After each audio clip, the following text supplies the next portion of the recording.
Dio Cassius, or Lucius Cassius Dio, was born in Nicaea in the middle of the 2nd century and passed away in the year 229.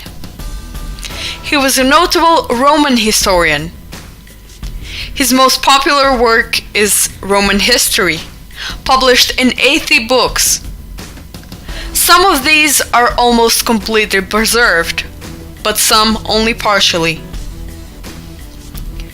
In the preserved fragments, Dio Cassius in many occasions writes about Macedonia and the Macedonians.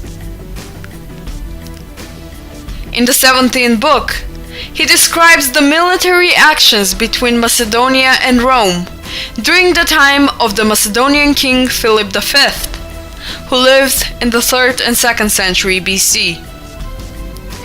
Here he clearly distinguishes the Macedonians from the Greeks, specifically noting that the Greeks were actually under Macedonian occupation before the Romans came along. Cento, with the aid of the fleet, rescued Athens, which was being besieged by the Macedonians, and sacked Chalcis, which was occupied by the same enemy. Meanwhile, Philip marched against Athens, but Cento, returning, drove him back for the time being, and also repulsed him again on the occasion of a subsequent assault. Apustius, while Philip was busy with Greece, had invaded Macedonia, and was plundering the country as well as subduing garrisons and cities. Writing about the success of the Roman general Flaminius in the battle against Philip V of Macedon, Dio Cassius explains that Flaminius did not want to completely defeat Philip V. That is because he did not want the Greeks to feel liberated, but to be grateful to the Romans, so they would not want to oppose them. This was due to his fear that if Philip were out of the way, the Greeks might recover their ancient spirit and no longer pay court to the Romans. So, Dio Cassius is another author who was completely aware of the ethnocultural differences between the Macedonians and the Greeks.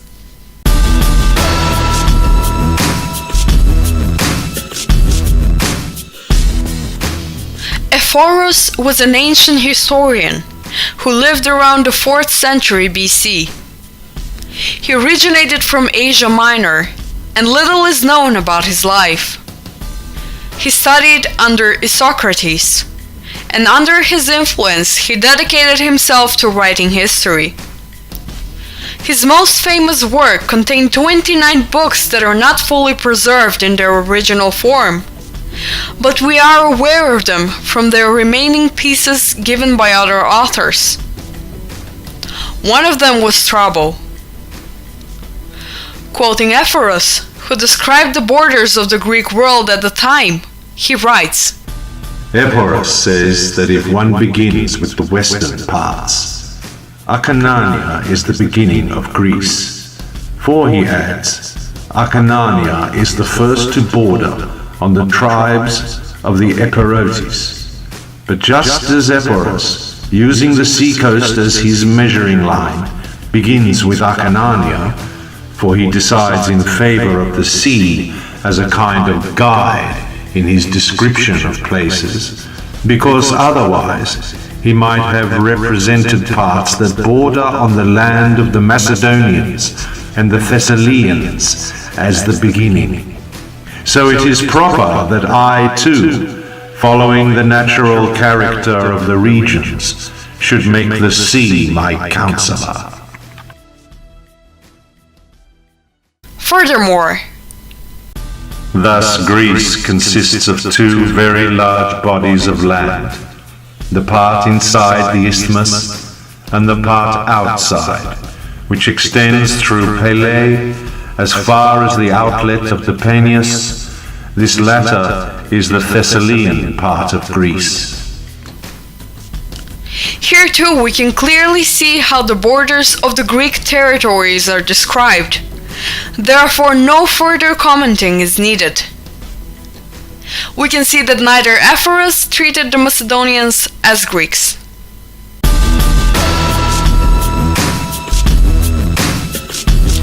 Eutropius was a Roman historian who lived in the 4th century AD. His name is mentioned in the era of the Emperor Valens, to whom Eutropius dedicated his work Breviarium Historiae Romanae. This work contained the history of Rome in 10 books. This ancient author clearly treated the Macedonians and the Greeks as separate nations. In the 3rd book, he writes about the war between Carthagena, Hannibal, and Rome.